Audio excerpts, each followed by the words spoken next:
Well, ladies and gentlemen, Monday, I'm back from Vancouver. I want to thank the Comedy Works. 5 sold-out shows. Comedy Works? Comedy Mix. You got See, this. I'm confusing because It's details, my brother. Comedy Works is where I'm going to be this weekend in Denver. Correct. And I meant the Comedy Two Mix. completely different. It's Two all different. good. One's it's in all Vancouver, good. the other's in Denver. Yeah, both Yeah. great spots. Both great spots. One's my hometown. Now, Yeah. One is your... I'm going to ask you, Yeah. did you ask for permission to go to my hometown? When you come to my high city, yeah, look at me. Yeah. I get the key. No, I know you do. No. I get the key. I know you do, but I'm just saying that I just need you to hear something. You don't tell me what the fuck to do. Hey. No, you go. You can prance around any state you want. No, I understand. Anything you want. You go international, you have to check in with me. Sure. But any state, you're free. No. Yeah. Denver, there's 2 people you got to check in with. Yeah. You ready for this? Yeah. 1, you got to clear it with John Elway. You pay your respects. No, I know. You pay his respects. He's big boy, yeah. Yep. You fucking look at those white chiclets. Yep. And you suck his dick Got with those big brown gums, small teeth. big gums, and that big old smile. Yep. He runs that city. That mouth that can house a family of 4. He runs that city. He's got a mouth that could house a family of 4. Keep going. And there's one other. Yep. You're talking about Aurora Brown. And you bring him out. If you come to my town, right, you don't get permission. Now let me say something to you, and I appreciate what you're saying. Now look at me. Also, you want ticket sales? Then you better watch your P's and Q's. Hey man, you don't have control of my ticket sales. I will tell the Mile High City, don't go. It's that easy. Now listen. All I got to say is Mile High, snake in the grass. Okay. And guess what? That's a code word? Snake in the grass. For just having empty seats? Let me explain something to you. And I appreciate what you're saying. I do. But I'm going to say the same thing I said to Will Sasso, who's from Vancouver, and I went there this weekend. Now... Did Will give you the same pitch? Yeah. No, well, I said to Will, and I'm going to say this to you. Now, I know these are your towns. I know you've had some girls in those towns back in the day, too. I know there's a territorial thing here. Born and raised, you fuck. Now, married man. But you have to understand something. If I get the devil in me and I grab hold of my piece, and he's all kinds of 10 hut. He's all old and angry? Yeah, all old and angry. He's the angry man next door? If I wanted, now I won't, but if I want, please understand. You gonna paint that city and come? Any of your ex-ass. Ex-ass? You talking about that Mile High ass? Yeah. I'll round up your girls and all of Sasso's girls, and I'll put them in a room. And I'll line them all up. I'll say, pick a spot on the wall, girls, and they'll be happy to do it. And I'm gonna take my 50-year-old piece, my married piece. I'm gonna be crying. I'm gonna be saying to my wife, "I'm sorry, honey, but this is on principle. I'm not doing this for pleasure. I'm doing this to mark some territory. You understand? Mark some territory, bro." And then when you guys have a problem, I'll take the flat hand. I'll take this hand right here, and I'll take it across your face. And I'll slap your face, and I'll slap Sasso's face, and I'll bloody you guys up. I'll put you in a room. You guys can fuck each other. Hey, you will fuck. Listen. How's that sound? Listen. How's that sound? You know what we call you in Denver? What? You know what we call you? What? You a Mile High alley cat. For 50-year-olds, in Denver, they look good. They take care of themselves. Yep. You an alley cat. That's true, but here's the thing. I run out of breath when I'm up there, when I'm on stage. You sure do. I'm like, I was doing an ostrich. I was doing my old bit as an ostrich, and I was like, I almost died. Thick. Super thick. Thin, actually. Thin. It's very thin. Thin. Yeah, it's thin. And by the way, I just want to say that image of me, having girls around, I saw that in a porn once where they all were they were in a circular room. Yeah, I've seen that. And they were all had their butts in the air, and Ron Jeremy was poking all of them. And I thought in the butt? Well, I think in their vagines, and I thought to myself, that is such a perverted, strange thing to do. These girls are doing this for a job. They're all friends, probably. They're all in a semicircle. And the hedgehog, with all that hair on his back, he looked like the fucking bear from The Revenant if the bear got caught in a fire. Hey, what? And if the bear got caught in the fire and found a bucket of chicken wings every day of his life. He's got a belly and a long bent dick. Hey, why the fuck? This is my philosophy on Ron Jeremy, and then we get off this. But I think the reason why he was so big is because he looked like most creeps that were watching porno back then. Like if you had a big shredded dude with a cockatilla on him, like an iguana dick, we can't really relate to that. Few can, but he looked like your average creep in the basement jacking off to porn. Well, he had a dick on him too, but it was a big old bent dick. Why don't you bring him up for a second? I want to just Have you ever seen him, Chin? Yeah. I saw him in person. I saw him at the Comedy Store. Oh, yeah. Pretended I didn't know who he was. Yeah, no, he hangs there. He's, it's he says time. Hey, he says sorry. Time. Father Time went, Ron Jeremy, come here. No, it's true. Time doesn't do a lot of porn stars so well. You know, name one that's done well. Look at when he was younger. Let me see him. Look at him. Where? He came from a nice Jewish family, by the way. brother? Right there with that amulet, that talisman hanging from his chest. I don't with that see it. great hair. I see no young man. And that mustache. I see no young Keep man. going down. Keep going down. Oh, there you shit. go. Okay, Go you to know the what? left. Come on. Oh, yeah, Chin yeah, right my there. bad, my bad. Looks There like he Jay is. Shaw. Look at that. He sure does. Looks like my brother. He sure does. God damn. With a speckling of hair and a piece on him. All right, you know what? Back then, he's probably doing work. Yeah, put in young Ron Jeremy. I want to take a look Let me at see him. the young one. Look at him on a swing right God, now. that one now is. He says that food is more important to him. Apparently, he's got a lot of money. Does he? Well, Well, if bring he him up. owned the work, Go ahead and bring him up there. Oh, he's a good-looking dude back then. it looks like Jay Shaw. He does, and he's got a body. He's masculine He's hairy as pulchritude. fuck. Hairy, but some girls like Dude, that. he has a bush in those pornos yeah, too. yeah, and there he is when he's real super fat. Hey, let me see this one, Chen. Yeah, let's bring that one up. Thank you. There he is. Hey. Proud. Hey. He looks like a fucking... He just looks terrible. Hey, that's all right. Not bad. It's all right. Yeah. No, when it gets hard, it's... I've seen his work. No, I've seen his work too. Yeah. I've seen what he's working with. Again, Well, by today's standards, it's interesting because guys today have... there's some guys out there... oh, that there's are some working with pornos cannons. you're seeing like. Yeah. I don't want to see quit. this. You want to quit? No, I don't want to quit. I mean, it looks like a god. Where'd you find that thing? Yeah. And I don't know if it's a computer generated. I don't know No. graphics these No, days. it's An real. avatar. I don't. It's real. Do you think it is? I know it is. I've been on set. Can't believe I said that. I've been on set. I was on set once when Marcus, the black porn star, was there, and he came on and said hi, and this girl named Nautica Thorne was getting ready to do a scene, and he just saw her in boots, and he goes, and she was posing and taking pictures, and he was going to have sex with her, and he goes, he just goes, oh shit, and he starts Grabbing his dick? nudging. Trying to wake him up? nudging his dong, and I Poking could the see, I old could see it dong-dong? growing in his cargo shorts. I was like, man, I gotta get the fuck out of here. I'd be so like, weird. bro, what are you doing? I'm right here. Oh, shit. And did that thing? It was like you, yeah. Did he it's get like lightheaded? You know how you wake somebody up? Hey, wake up. Come on, get up. Like that. Hey, come on. Yeah. Go, but get he up, bro. was pushing it up from the bottom Wake of up, the bro. balls, just Wake up, pushing bro. it up. Oh, Is it so fat he gets lightheaded? he does well. It's a. He does. A fucking Yeah, he does what well. panther tail. Yeah. Hashtag no racism. And has big and was said his co-star. I remember this is all coming back to me. His co-star. How long ago was this, You gotta by the way? fuck. This was right before I did the Jessica Simpson pilot.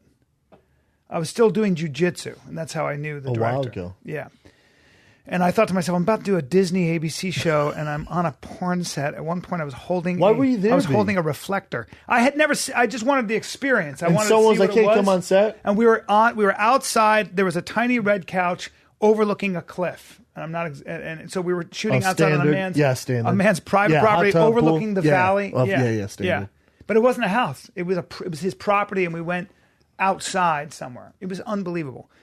Then the guy came up on the house and kind of nodded and smiled and kept driving. And I couldn't get out of there fast enough. After a while, I was like, all right, I'm watching these two guys plow. And when Marcus... watched two guys plow, Yeah, girl? when Marcus actually gave me one of his T-shirts, he had T-shirts. Don't sell merch though. Huh? He wasn't even selling. He goes, here you go. And he gave everybody a T-shirt. He's a very sweet guy.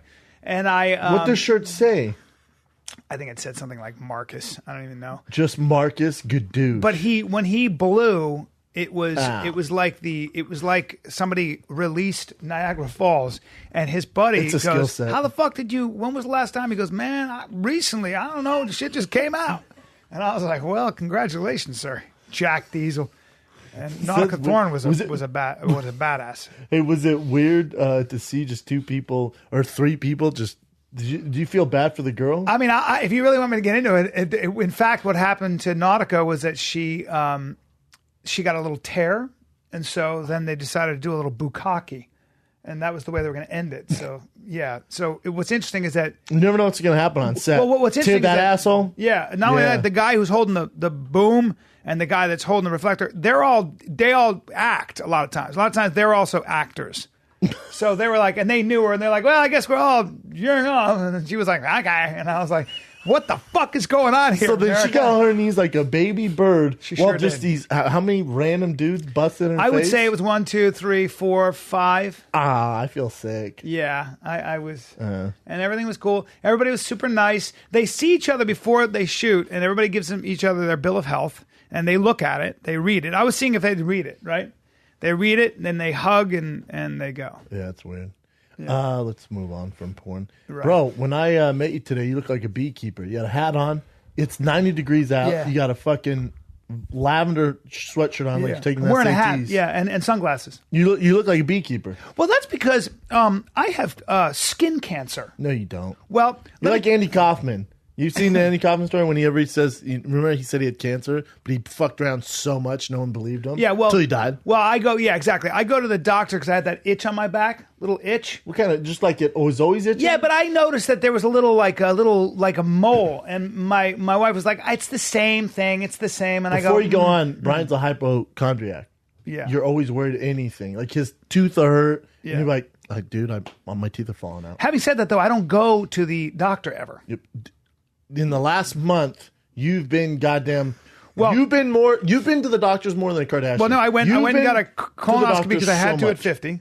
I'm just saying. And then I had my first checkup in 2 years. Right, so I'm actually pretty bad about it. Then you go in today. Well, now I got to go in last today week. because I go in last week because that thing on my thing, and the it was just itching. Dermatologist, who's ancient and really sweet guy, goes, "Well, it looks completely benign. It's just a mole, and I think it's a flaking, and I think you've just irritated it." I said, "Well, take it off because it itches." So he takes it off. They put it in a jar. And I get a call, and the nurse goes, "Well, it looks like you got yourself a little what's it called? Squamous cell." I go, "What's that?" She goes, "Well, it's a cancer. It's from too much sun." And I go, "Well, is that like a basal cell?" She goes, "No, basal cell is a little bit more on the surface. This you got to really get because it can get in your body." I went, "Well, let's go ahead and fucking." She goes, "We'll see you in 3 weeks." I go, "Oh, or how about right now? How about down there right now? How about not being casual about my back cancer?" Hey, you're not in the sun that much. Well, you know what though? I grew up in very hot climates, and Saudi Arabia and Lebanon and Greece and You're Pakistan, out with your shirt and I off, was like, always as a out with kid? my shirt off. And back then But we what didn't about wear sunblock. Does it work like that? Like back in the day? Yeah. It doesn't work because now you're not really in the sun. You're white as shit. Right, but it doesn't matter because it's a lifetime accumulation. It'll manifest I didn't know itself. that. Now, good news is it's highly curable, and I got it early. Here's the problem. I got to get my face checked. So, if you got it on your old facey pacey, they got to start digging in. And my buddy had it on his You don't have nose. anything on your face. My buddy had it on his nose, and he goes, "Oh, it's fun. They stick a bunch of needles in your nose. Dead net, that feels really good when you get needles in your nose, and they got to cut into your nose." Dude, you don't have anything in your face, though. We'd see spots or something like that. Sometimes it can be very subtle. No, you're being weird. Believe it or not, it can be very subtle. Brian texted me. He was in Vancouver. I was busy, so we didn't talk that much. He texted me, did you call me? I think he goes, "Got cancer." I'm like, "Yeah, fucking right." And I went, "Are you serious? Or are you just bullshit being weird?" Yeah. And he goes, "No, serious." And I called him like, "You got cancer?" Well, I got to live like a vampire. No, just that one spot. Or did they say you got to stay out of the sun forever? Yeah. Oh, yeah. Oh, yeah. Lifestyle change. I'm not in the sun without a hat because any kind of exposure to the sun can create, You don't look more like of that. Darkman now. Yeah. Shout out to old school movie. I can't, Darkman. I'm shooting and stuff. I can't be getting, you get a little something on your face. I don't feel like having them shave off layers. Bro, Civ. They can do that with makeup and stuff. Yeah, they can do it. It's just they figure out way. There's people with way worse shit than you. Of course, but it still annoys me that I'm Mr. Healthy and then that happens. That's life, though. You can't stop. It's not about diet or anything, though, is it? No, man. It's about too much sun. There's some really healthy people who just shit catches up, man. It's something genetic or too much sun or something like that. Like, and by the way, wear a sunblock because it's kind of crazy. There's more and more cases all the time. Really? Yeah. I was in the cell. sun all day yesterday with my shirt off in my undies. You got some dark backyard, skin. Backyard pool in my undies. You got a dark skin. But you should You have pretty. wear Nah, sunblock don't. anyway. You have. Don't. Not worried about that. Not worried about that at all. Pan 10 years later, me and Brian talking. I have it on my face. Yep. I told you I had a teacher had cancer on her nose. Same thing. Started on her nose. Go on summer break. Shows up. Listen, we're in 6th grade. We're very mature. got no nose. We don't know about no nose. God damn it. Nose was off. Covered up just like we were supposed to be cool with it. That's a nightmare. A nightmare. There goes my career. No nose. Yeah. She literally your career. Well, no nose. Yeah, it's a problem. Unless you're an avatar, we can't fix that. Unless they can grow a nose back, which, I love that shit. You know what, dude? In like 30, 40 years, you'll be able to grow your nose back. I'll be dead. 10 years? You'll be able to grow your nose back. Yeah. Well, fuck, man. I need it now. That sounds like it was melanoma. I don't know. This lady, I don't even call her bitch, Mrs. Roach, dead now, passed away. Mrs. Roach had cancer. Yeah. Started off on her nose. Looked pretty squishy, pretty toxic. Yeah. Some break comes back. It'll get in you. No, I'm talking straight up gone. Terrifying. Cloth. Just talking like fucking everything's all good. And everyone in 6th grade's like, hey. How old was she? You missing your nose. Probably every bit of 70. Yeah. And then setting up, I'm 34, setting up the projector. You remember you have to write notes? Remember that they do that? They put all the notes. Mm-hmm. It was clear and they write all the notes and you'd have to write them. No. Kids don't have to do it these days. But they put the cord like across. She didn't see it because missing a nose. Kaboo! Falls. I haven't laughed that hard in my entire life. I'm in 6th grade. Right now, it's not By funny. the way, and it's important to know that Brennan is not who you go to for sympathy. As I'm out there with my hat and my sunglasses, he's going, ah! You look like a beekeeper. Hey, a beekeeper. I'm like, dude, a little respect. I'm sick. No, you're worried about it. You're not sick. You're such a I like being a little pansy. bit of a dramatic. Yeah, I guarantee you're telling your friends, your family, I haven't told trying to anybody. get sympathy. I haven't told my sister and my mom because that's all I need. They'll be all, forget it.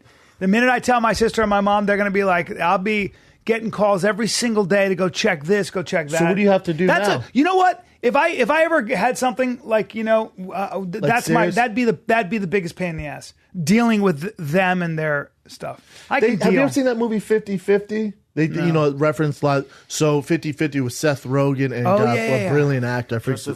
Joseph Gordon-Levitt. Yeah, he's great.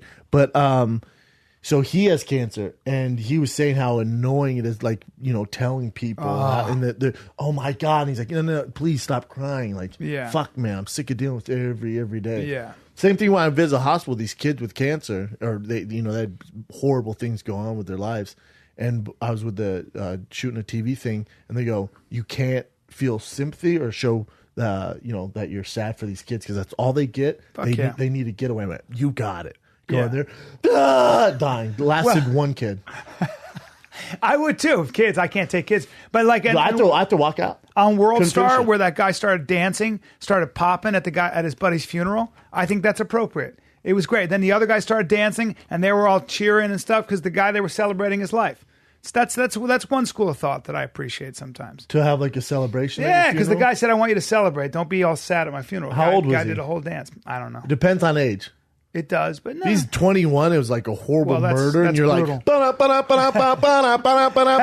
the family's like, what in the fuck? That's brutal. You're like, nah, he wanted this shit. Pop it. You got girls fucking twerking. Did I tell you my acting teacher would always tell the story about I think it was cousin died at 16 years old, overdose on the couch, and so you can imagine, right? And the two brothers, and the sister, and the mother, and the father. It's a disaster.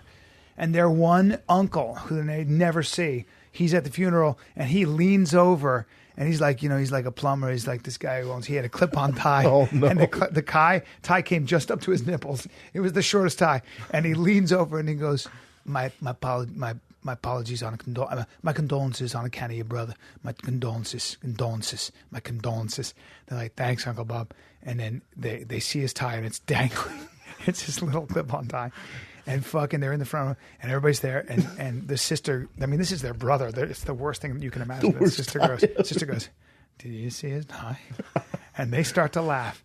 And the whole family starts laughing. People think they're crying, but their ears are red. And they were like, hilarious. We can't show them that we're laughing. We actually should be crying. It's hilarious. Everybody thought they were having a breakdown. There's humor everywhere. Of course, there's humor everywhere. There's fucking humor everywhere. Hostage situations. What was that hostage situation? They were talking about how the people were telling jokes. They were fucking telling jokes. What else are you going to do? Dude, I had a buddy in high school, known him forever, even went to YMCA, Tony Clark. He was a problem child, got into drinking. His buddies were out partying on like a Tuesday night. The driver was drunk. He was in the back sleeping. They hit a telephone pole at Tiffany Plaza movie theaters. He went through the windshield and hit the telephone pole. Yeah. I'm not laughing. He went through the windshield, hit the telephone pole head first. Died, right? Impact. Sure. I go to the funeral, right? And I'm bald. Like, I do not do well at funerals. You're emotional. I'm you get emotional. because I played lacrosse with him. I knew him since he was young, and his brother, we were friends. He'd come over our house. So we're at this funeral. I'm just bawling. And it's an open casket. And he went head first into the thing. And it's like, God damn, man. Yeah. And, we go up to say your respect, see him. And I don't know if they just... You didn't recognize him, right? I recognize him. Oh. Bone sticking out of his... He was like this, and then it was like... His neck was like this. And I went up, and this just dying piece in front of me, I was trying to bang for the longest, was in front of me. I was like, God, this is terrible timing. It's amazing how horny will cut right through the sad moment. What? I'm like, Tony would want this. He wants me to fuck this girl right now. But I get up there, and I just go to her. I go, well... Look at the bone in his neck. And it was like something out of the movies. I'm like, and all you could do is kind of like, fuck, man. Like, you're just like, fuck, man. Yeah. Like, fuck. It was horrible, man. But there is humor everywhere, Kind of. Or you're a terrible person. Well, I mean, I think sometimes when the only option is to laugh, that's kind of what you're left with. What are you going to do, though? That was terrible because his brother, at the time, I don't know what he's doing now, but was in county jail or prison. He came in. He got the news, but I guess I don't know how it works, but they allow you to come to the funeral. He comes in with escort with 4 cops, orange suit, chains on his feet and hands. Terrible. And he's walking in, I didn't see his family or anything. He's going, "What's up? What's up?" Young kid going, "What's up, man?" Seeing friends like, "What's up?" And then you see him just look and sees the casket of his brother. Yeah. Dude, it was one of the worst sounds I've ever heard in my life. Dude, when you see your brother, that's crazy. Podcast of all time. I know. Of all time. You have cancer. It's the cancer. You do not have cancer. It's gone now. Technically, I do. No, it's gone. I got to go get my whole body looked at now. I can't wait for that. They even check your genitals. You want to check that ball sack? Got to check your ball sack.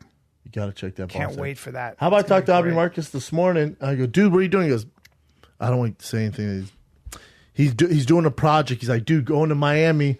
There's something you can do. It's shock therapy. They shock your genitals, men and women, and it's supposed to give you a crazy sex drive for like 3 months. I went, wouldn't do that, man. He goes, yeah, there's a shot you can do. They go through your prostate. I guess just give you crazy sex drive. For women, they give you a shot in the clitoris. I went, I'm good, man. Yeah. One thing I'd like to say is I don't believe that. Maybe that's what they say. And also, I don't need a shot to my prostate to get hornier. That's all I need. They're going through your taint. Yeah, no, I'm not doing that. Nah. Let's go ahead and skip on that. I'm going to go ahead and skip on the needle into my taint to stimulate my prostate so I get even hornier. I'm going to skip on that. The amount of work I would have gotten done in my life if I wasn't such a fucking pervert. When he told me that, I'm like, dude, I would never do that. He was right. I went, no, I'd rather have low sex drive, or I'd rather get on TRT. Anything, but get a shot in the dick. No, get needles away from everything in that area. No needles. Yeah. Well, I mean, if you bring a needle around my fucking balls or my what? I mean, if you got to drain that thing for whatever reason, that'd be painful as fuck. I guess. They have to do that. Yeah, I know. If you have an erection, like say you take those dick pills, there's guys who on the commercial, like if you have an erection less than longer than 72 hours. 72 hours, bitch. After 3, I'm gonna be alarmed. They got to start cutting it off. It gets black. They don't cut it off. They go ahead and put the old drainage in there. Is that true? Yeah. I thought they gave you shots of other stuff. Can you bring up what they do when you have a hard on forever? Really? Forever. Of blood, I guess. Yeah, because it's just pulsating. Ah. But wouldn't the blood just pump back in there? You're thinking they give you dilators? Yeah, I think because what it is that you have cavernous bodies in your dong, right? The walls. Yes. And so when you say you break your dick, that's what you break. They fill with water. But then I think there's the inflammation can actually outlast it. Long lasting. It'd be funny if Chin knew exactly what to do here. It's on his own history. Hey, put what do they do if you can't get rid of a erection? Literally write that. What? If anybody has any advice on squeamish cell, if they've had it, email me. I'm interested. So I can know what to do. 10 steps with pictures. Sure. Hiding the erection, bitch. Yeah. Put your hands in your pocket. Put my hands in my pocket. Remember that? Covering. No, it. this is Oh, there you Oh, go. you're talking about the old You wear it clocker? straight I call up. that the clock. You talking about the grandfather clock technique? That's what right, I buddy. do. Create a huge distraction. Oh, this is fucking stupid. is No, I'm great. talking. Medical. That's funny. We're talking level 5 terrorist threat. Just put this treatment. erection won't go down. What do you do? Treatment. Erection. There has to be someone. Medical treatment for prolonged erection. Yes. Many men get the condition when they... Erections can't happen without proper blood flow. Uh-huh. Oh, you should probably take. Oh, yeah. Low flow or ischemic priapism. No, I'm looking for that needle shit. I know there's some stuff you have to. Say black widow spider. I know there's some stuff you have to get. I know they put needles in there. Really? No, you might be right. I don't. It might be to. But then can't you just maybe take it in the leg, not the dick? I would imagine there are different ways to do it, right? Hey, can you drain your dick with a needle? Right here. Needle to drain, yes. Erection. Yeah. 17-hour erection, 3 pints of blood drained. What? Yes. Where was that one at? Go and hit Jason. Jason Garnett That's crazy. had 17-hour erection. Come on. 3 pints of blood drained from his penis. 24 injections. I'm telling you, man. Oh. What did he take? Oh, look at that, dude. Yeah, man. Well, I wonder how his dong is doing now, though. I bet that thing is just fucking. Caused by blockage of blood vessels that empty the penis. Ah. Look at that. Jason Garnett, 23, could only watch in horror as a doctor stabbed a cannula into the side of his penis. Yeah. You'll do whatever you got to do. Look at that. Hello. He said, seeing them stab my penis with a needle was horrible, like something out of a horror film. They were Injecting me with adrenaline. Yep. Into the dick, That's though. what they do with an allergic reaction, right? So when you have when your esophagus closes up, I guess they shoot you with adrenaline. Or that's so pretty crazy. Yeah. He said he didn't take Viagra. He just had a raging boner for 24 Raging hours, boner. 17 hours. Well, I guess there was some blockage. Oh, my God. Yeah. Well, there it is. Oh, there it is right there. Where? The picture. Of what? Of his Them dong? draining the blood from his... Oh, on the right there? Yeah. Well, first of all, that looks like a penis, doesn't it? A tiny penis. Yeah, that's why I does. was confused. Ah, I see. Got to drain it. I was thinking like a big old thick 3 needle. pints of blood. Oh, you can see the shaft right there. The shaft. The dong. Yeah, either way, that'd be a bad issue to have. Did you, Yeah. when you were in Vancouver, did you get a chance to see the fights at all? The mega I saw fights? that fight. And in fact, I didn't get a chance because I was on stage, but I saw it. Was it stage this you watch it morning. on Sunday? I watched You it watched this this morning, yes. And I think that was a case of Chavez being, and this is my take on the whole thing, because, he's clearly so much bigger, and he weathered a lot of, he was just playing defense, right? He was just shelling up. Then he'd throw an uppercut or he'd throw and I felt like, I don't know what it was. Maybe he felt like, I think it was a head case. I think it was a situation where he just decided not to throw his hands and decided he wasn't as good, and decided that he just, for me, that literally felt like a guy who didn't believe he deserved to be ahead of Canelo, for real. I just don't think he wanted to do it. That's what it felt like. He wasn't answering back at all. He just kept covering up. He was too throwing scared. Shots. I think Was that what it was? I think Canelo landed really good shots, outboxed him clearly with his jabbed him all fucking night to that his left eye, which covered up by the end of the 10th round, 11th round.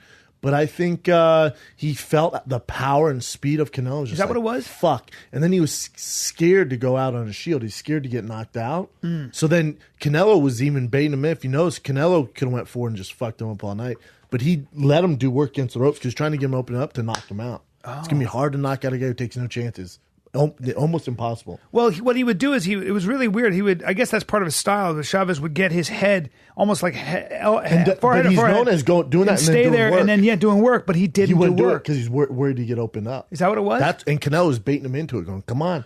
Chavez being so much bigger, and I was surprised that the strategy wasn't to keep him at bay with his jab and to use his size and bully him into the corner. They thought he was going to do that. He can't. He can't. Canelo's too fast, too good. Wow. And he was too scared, and then Chavez was just too scared. And then I thought he lost so many fans fighting the way he did. He's getting booed. I don't see him fighting again. His dad was losing his mind. I don't think he fights again. I don't know where he goes after this. Obviously, his heart's not into it. That's the biggest stage you can. The Mexican stage, like that was your chance to. I mean, even if he would have put up a fight, I thought he was going to lose. But if he just puts up a fight, right, you can win over the Mexican fans. When you don't fight at all, like traditional Mexican, you don't go out on your shield. But here's my thing. So when you see, sometimes you can see that a boxer's clearly outclassed, right? Like you could see that with the Cotto Manny Pacquiao fight. By the third round, you could see Manny had figured his whole game out, and there was nothing Cotto could do but throw these jabs, and he was just getting beat up. He was older there; it's a little different. Yeah. Sure, but and then you see the same thing. Like, God, it makes you realize how good Floyd Mayweather is. Because I rewatched the Canelo Mayweather fight. Canelo was 21 when he fought him. That's a bad example. It's just amazing though how his defense and how he stays out of the way. Now you got Canelo, who's obviously a highly skilled boxer, but I didn't see him doing anything flashy. What I saw him doing was basic. He's very educated, basic boxing. Canelo? Yeah, I thought he looked amazing. I thought it was the best he's ever a lot looked. of jabs, throws, and stuff. But I'm saying mostly a lot of 1-2s. He was plotting for it. It wasn't a lot of like footwork. It wasn't like he was acting really. It wasn't like Lomachenko was so elusive. And that's so. So for me, I was like, I felt like it wasn't. It didn't look like Chavez had the biggest puzzle to solve. When you watch Lomachenko fight, he's blind. He just jumping to the side. You're like, well, what would you do? No, it doesn't matter. Chavez didn't want to fight. He didn't want to fight. He was scared to get knocked out. Yeah, he was scared to get finished. So he was being super conservative, keeping his hands up the whole time. Nothing. Bigger guy. All defense. So strange, man. It was a terrible. And this is my problem is boxing right now. I can't remember the last time it was this good. One of the best times ever in boxing. We're in the golden age. There's so many good fucking fights right now. Spencer versus Brooks is coming up. I think next week. There's the heavyweight division is great. Lomachenko. You got Andre Ward, Kovalev. You got all these fights coming up. But when you have a pay-per-view of this magnitude and people are finally like, man, maybe boxing is back. And then they tune into it and you get that boring-ass fight. I had a party at my house for 30 people. Everyone was so bored, man. Yeah. I was like, oh, my God. Yeah. Fuck, man. But you were right to think it might be a huge brawl. This is why I don't watch boxing. I'm like, of course, of course. Yeah. But it's different than UFC because UFC can have a horrible fight night and then they stack those pay-per-views and there's 5 fights. The main event might be a stinker. Yeah. But the co-main event, or there might be someone else on that main card that puts up a knockout.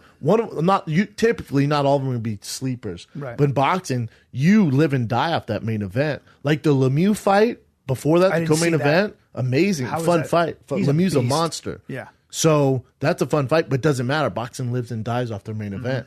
So most people, it fucks the sport of boxing because they go, "That's the problem with boxing," and then they do that weird kind of WrestleMania Triple G entrance, which make you go, oh, well, they had Triple G. They had all this set up. So they obviously everyone assumed Chavez was going to lose. Maybe Chavez, all it was kind of a plan, which makes you feel kind of shitty about it.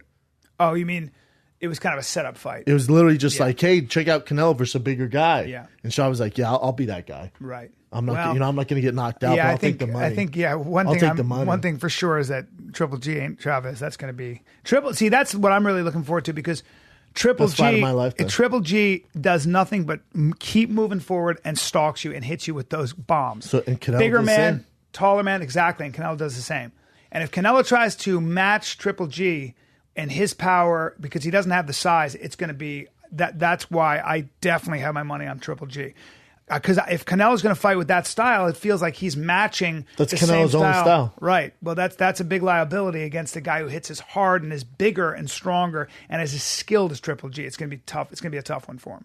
He started off as I think 5. The opening odds for Triple G Canelo start at 5-1, and I didn't see it in time because I put money on Canelo, and it's already at 2-1 now. Most of the money's moving towards Canelo. Really? I think Canelo beats him, to be honest. Really? Why? I think Triple G's 35. I think against Kell Brooks, it showed on the way you beat Triple G is on the inside and speed. Uppercuts. Just on the inside. So whatever you want to put on the inside. So I think Canelo's better boxer than Kell Brooks. Hits more. He's more powerful. He's just he's more skilled. Is he better fighter. than Kell Brooks? Yeah. Really? Yeah, Canelo? Yeah. Oh my God. Kell Brooks is It's not even close. As far as really? who they fought competition wise, not even close. Kell Brooks is I guess amazing the fighter. 2 times I've seen him fight, he looks so good. And I'm Kell really, Brooks? Yeah, and I'm really looking. What do you think? Well, he's going to fight Earl Spence, right? Look who Canelo has fought. He's fought everyone. Yes. He's the biggest draw in boxing for a reason. But so I think Canelo's only getting better, and I think Triple G, his last 2 fights, some people thought he lost his Jacobs last fight. Like that last fight was tough for him. So now's the best time because I think if you wait another 2 years, Triple G would be out of his prime. Remember, he's 35 with over 400 fights. Yeah, he's had a lot of fights. Like now's the time. He's the bigger guy. He's actually 36, I think, isn't he? How old is he? Triple G? No, yeah, Triple 35. G. He's 35. Yeah. So do you think Earl Spence makes quick work of Kell Brooks? No, fuck no. That's a great fight. He's phenomenal. Yeah, 35. Yeah. Wow. So now's the time for the fight. Are they going to fight? What weight are they going to fight at? I don't know, but this is what's weird because Canelo's the A side. What does that mean? Means he's the draw. He calls the shots. Oh. It's a Golden Boy promotion. Okay. Canelo's the A side. Canelo always makes people come to his weight. Or catch weight, maybe? Always catch weight. Canelo hasn't made a strict weight in probably his last 10 fights. I can't remember the last fight he's made the actual weight limit. It's always catch weights. What was this weight that he fought at? 52? 164. 164. 164 and a half. But he's the A side, so it's going to be somewhere in the middle, but it's going to benefit Canelo. And then the other thing is when Canelo, it's interesting. I heard him talking about his Mayweather fight. He was young, 21 or 22 when he fought Floyd Mayweather. He was undefeated, and he goes, "Fuck, man! Like when we took that Floyd Mayweather fight, we knew it was going to be a tough fight. We knew we didn't match up very well with him. We had to meet his criteria." He goes, "A, I've never had to cut that much weight before. It was a nightmare just to make that weight. And then B, we didn't realize how fast he was." He was like, "It's just the perfect combination." Mm-hmm. So we had to meet all his demands because I was the B side. He goes, "But that fight helped me because A, it put him on that huge platform. He's the biggest draw in boxing now. A 12-round loss to Mayweather's really not that big of a deal. No. If he would have got knocked out, it would have been a serious issue. But 12-round decision Mayweather, then he just goes on, and now he's the biggest draw, so it makes sense for a young guy that. Let me ask you this question. But back to the point. So Canelo, when he fought Floyd, he was the B side. He had to make that crazy weight. He had to do everything that Floyd demanded just to try and get that payday. Well, now Canelo's been the A side for how many fights now? He's forcing guys to meet his requirements, and it's a bitch. Yeah, it's a bitch for them to suck down. Ask Chavez he fights how that bigger went. guys, yeah. If you're gonna fight the bigger guy, and for do you him, think it's that not was being part cut. of it? Do you think Chavez was drained?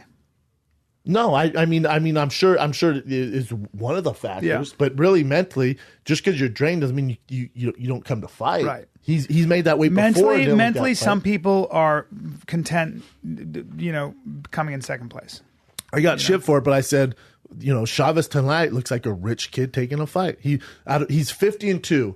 His Sergio Martinez fight was very similar to that, and then he ended up knocking Sergio down in the 12th round. He got his ass whooped, but at least he took chances. And then of all the fights, the one night you decide to fight like a rich Mexican kid of the greatest Mexican boxer of all time was this stage? You waited for this? You're fucking crazy, man. Yeah. Let me ask you this. Do you think, because, there is a size difference between, Canelo and Gennady. But do you think that that size makes as much a difference in boxing as it does in MMA? No, yes and no. It depends on the style and the matchup and the skill set. In MMA, when there's a size difference, if I take you down, Right. it means it makes the world of difference. Yes. It tires you out. I might not even be as good as a grappler, but if I'm 240 pounds and you're 200 pounds, it's gonna wear your ass out. you're gonna have some you trouble. trying to hold down 240 pound man when you're 20 pounds or 200, even 20 pound difference is gonna be a beast. Sure. So that's where it comes in different. Striking. I mean, obviously, knockout power is going to be on the guy's side who's heavier. Right. That's what I thought. But in boxing, they do it all the time. All the time. Right. All the time. Well, I mean, Roy Jones Jr. did it. He basically fought. Who did he fight? He went heavyweight. He fought, heavyweight. Everyone does. I mean, it's in boxing, that's what they do. But the weight difference isn't as big of a jump as, say, from 70 to 85 in MMA. That's a huge jump. That's a huge jump. jump. Those 85ers are cutting down from 220 usually. Yeah. And then you go light heavyweight to heavyweight, you're talking about a world difference. I think you're right. I agree. The boxing's never been more exciting. It's so exciting. fucking good right now. It just sucked, man. I catered fucking Chipotle, had a whole spread. Well, Todd was there, my manager's you're there. right to do all that. of Joe's family, they're from Guadalajara, Canelo's hometown. Everyone has shirts on and shit. It's cool, though. I mean, why not? And then literally just... Wah, wah, wah. And then, and this shows you how Triple G's the B-side. When he came in the ring, I went, oh, shit. I got so excited. I went, what's going on? I went, well, this is like the matchup of my lifetime. Triple G versus Canelo's the fight everyone's looking for. They go, never heard of him. Is he any good? I went, oh, man. So I spent the last 30 minutes, didn't hear any of the interview, had to watch it on replay, telling people who Triple G is. Really fucked my night up. Well, think about the Anthony Joshua fight with Greatest heavyweight fight of all time. yeah, we got another one coming up. They in their contract they have to fight again, right? No, he can fight someone else. Okay, but if for that particular so belt, that's an for that option. belt, you'd have to. Yeah. Okay, it's an option. Yeah. All right, but that whole heavyweight division looks good. Yeah, Kovalev versus Andre Ward coming up. I can't wait for that. That How to about me Andre is the Ward most missed exciting. he missed the standard and you have to do it. It's in your contract. They do the face off with Max Kellerman. It's one of my favorite shows. It builds the hype for the fight. Andre Ward missed it. Why? Refused to do it. I don't know. That to me, I'm actually looking forward to that second fight more than I am looking forward to Gennady and Canelo. Oh, get the fuck out of here. Gennady Canelo is literally the best boxing match in. See, I think that If you're a boxing connoisseur, because we've seen Andre Ward Kovalev. right. Gennady versus Canelo is insane. Insane. Well, I can't believe it's even happened. Until they actually touch gloves. See, but I think because it's been skill going level, on for so long. The skill level with Andre Ward and Kovalev, like Andre Ward, it's a higher skill level than it is, I think, than Gennady and. Why would you say that? Well, because Gennady's very skilled, but he's a power puncher. He's an okay, Olympic- just like Kovalev. Okay. Yeah, but then you got. Hey, hold on. But there's no. Gennady, Olympic medalist. I understand that. Andre Ward, gold medalist, and also technically a better boxer than Canelo. I mean, Why would you say that? because he is. But why, Brian? Because I've heard too many people who know a lot about boxing. Who's the best guy Andre Ward's beat?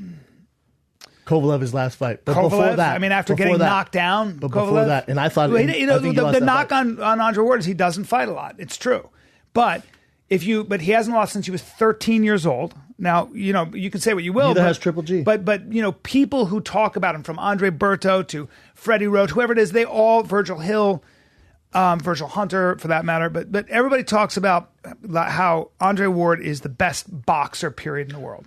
Chocolatito is the best boxer. Well, no, you know what? Andre Ward's usually not, especially now on experts lists, he's not even in the top 4. So it'd go Lomachenko, Chocolatito, Canelo's usually up there. But do you think? And then Triple G, and then Andre Ward. But Triple G and Andre Ward both fell off top 5 after their last fights. You think that Triple G and Andre Ward, they've been boxing a lot longer than Canelo, even though Canelo's been boxing since he was 15. I feel like they have more professional experience as adults. And I think that you can make the argument that Triple G doesn't have as much professional experience. He started Well, he was late. an amateur. He was. Yes. I know the Russians have long. Their amateur ranks are a long time, so that's true. But at the same time, for all intents and purposes, it seems that Triple G's been boxing longer than Canelo, right? No, maybe no. So the 10 years. 10 years versus this is a 20 bad years. argument. All of them have been boxing forever, so it's a bad argument. And Canelo's been in way bigger profile fights. He's the biggest draw in boxing. And he's fought way higher level competition. He's been more active. He's made certain weights, so it's. So to say, well, he has more. They all have a shitload. Right. At the top, right. It's a shitty argument. Well, what about? So you think? But don't you think? Isn't Andre Ward considered a more skilled, technical boxer than Canelo? Than is even Triple G and all those guys? No. Because remember, he's heavier. Right. So the heavier, just think of the UFC. So would you say Cain Velasquez is as skilled as a fighter as Conor McGregor? You know why I would say that? Because his wrestling is better, and because I know what you're getting at. I know what you're getting at. I know what you're getting at. I mean, that's so the lower weight classes, they're way more. They're more skilled. Yeah. Also, Canelo has way more competition. So who's Andre Ward fight after Kovalev? Name another famous light heavyweight. Nobody in that. Name another famous guy he's fought. Yeah, there's only one. There's only one killer in that division, and he's a defensive fighter. Yeah. Canelo's 49-1 pressure fighter. Has fought the best of the best. Who has Canelo fought in the past 2 years, 3 years? Lara, fucking Cotto, Mayweather. Beat everybody but Mayweather. It goes everyone. It goes. The ringer. He's fought the who's who, man. I thought he technically lost that Lara fight, but I don't. So let's go through it.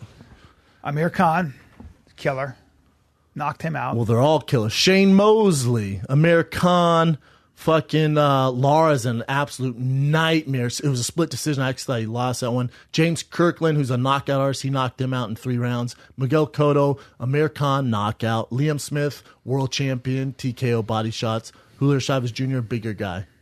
Wow. Austin Trout, who's in murder. Jesus. It takes all comers. This is definitely his biggest test, Triple G, right? Yeah, man. Yeah. Yeah.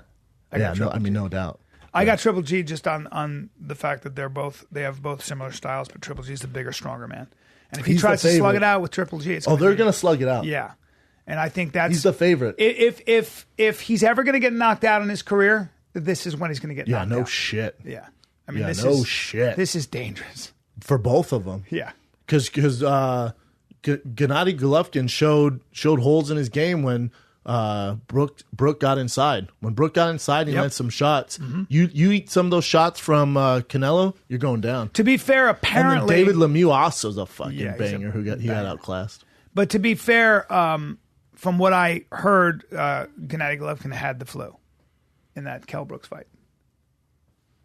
I heard he was sick. So who'd you hear that from? That was what they talked about on TV. Really? Yeah. When I was watching it. So I don't know. That doesn't matter too much because what's the flu have to do with technique and fighting? Like, there's been a ton of... Jordan had the flu and put up 70 points. Like, being sick really... That doesn't have anything to do with your game plan. You know what I'm saying? I don't know. I mean, I don't know what to... Like, Alistair Overeem was sick. Alistair Overeem had food poisoning, ended up flatlining Mark Hunt. Yeah. So it doesn't mean... that's a bad... Well, you never know. I mean, I don't know to what extent. Maybe his reaction time, maybe he was just depleted and not as strong. Or let's chalk it up to this. I hate when people do that. Or let's chalk it up to this. Kell Brooks is world class. Kell Brooks looked great in that fight. No. He made him look sick, good. Not sick. Yeah. Kell Brooks is an extremely good fighter. Yeah, fuck yeah, he is. So you can't say, Canelo was sick. That's why I'm really looking forward to the Triple G was sick. Something, who knows? Well, Kell Brook is that's why I'm looking forward to the Kell Brook Earl Spence fight. Yeah, it's a great fight. Earl Spence is a fucking killer. And again, the same knock on Earl Spence, like, well, who's he fought? He's getting there. Yeah. All those guys are getting there. Yeah. It's very exciting, man. Biggest UFC of this year's this weekend. This weekend. You just realized that. This weekend when I'm in Denver. Yeah. You'll be on stage probably. Oh, of course I will be. Who are the big names here? Can we bring that up for a sec? JDS. Joe Santos, Stipe, Joanna. I got Stipe in that. Hold on. Jesus Christ. Sorry. Jesus Christ. Sorry. Stipe, JDS, Joanna, Jędrzejczyk, Frankie Edgar, Yair. You got Damian Maia, Masvidal, Cejudo, Pettis. That's what I'm... Eddie Alvarez, Dustin Poirier is a fucking banger. Jesus. Yeah, best by far best card of the year. Yeah, I mean, and how about Frank Grillo on the top left up there? Oh shit, they canceled Kingdom. Oh, did they? Yeah, it's no longer, which is that's interesting. Well, did they just finish the season or something? I guess they are finishing the season off or something like that, or maybe they. Is that public knowledge? Yeah, it is. Well, look at Frank up there. Yeah, I think it is public knowledge. That's all good, man. Yeah, it is. It's public knowledge. I know it is. So you want to go through this for a sec? Just make some predictions? Sure, buddy. Eddie Alvarez, Dustin Poirier. Go ahead. Well, because I spoke to Dustin Poirier on the phone, this is the kind of fan I am. I was there when he spoke to him. And he made me laugh a little bit. I'm going to go with Dustin Poirier. And does he look like a completely different person with the big brown haircut? Like Oh, yeah, he used to have a shaved head, huh? Yeah, it looks great. I like Eddie Alvarez in that fight. You do? Yeah, Dustin Poirier, I think he's more skilled. He's a more skilled fighter than Eddie Alvarez. I think Eddie Alvarez is embarrassed with his last fight with Conor McGregor. It's also Conor McGregor. I think that Eddie Alvarez is so. I mean, you're talking. He's a Hall of Famer, man. Bellator champ, UFC champ. Wasn't he Strikeforce or was Bellator? No, Bellator. Okay. Bellator champ, UFC champ. Stylistically, it's gonna be tough for Poirier unless he knocks him out early. I think Eddie Alvarez wears his ass out. Also, Poirier, and your boy's gonna hate this, but Poirier, whenever he fight, if you go to his record, whenever he fights the top echelon guys, he loses. He beats everyone not in the top 5 typically. Now this could be the one that gets him over the hill, and you see this a lot of times with a lot of guys. But look at his losses. Michael Johnson, remember that Michael Johnson fight? They're talking all that shit, and Johnson was ranked high at the time. I think top 8. Yeah. He gets murked. Then he gets Jim Miller next. You know, Jim Miller's gone. You know, it's over. Well, it's also he's back 9. And then so let's look at this. So top echelon guys. Michael Johnson ranked in the top 10. I love Bobby Green the way he fights. Loses, right? Bobby Green. Then he fights Conor McGregor. Loses. Fights Cub Swanson, upper echelon guy. Loses. Fights Korean Zombie, loses. You know, so that really his losses are only the very, very, very top echelon guys. Now, he did beat Max Holloway, but this is super old school Max Holloway. Right. And it wasn't the upper echelon Max Holloway. So Max Holloway had a shitload to learn. So, but, you know, he's beat some good guys, and he's fucking amazing, man. He's definitely top 10 guy, but I just get worried when he fights those upper echelon guys. And Eddie Alvarez top 3 in the world. No doubt. So I got Eddie Alvarez via TKO, or I'll say decision. Let's go to the main card. Cejudo versus Pettis. Pettis has looked really good in his past. I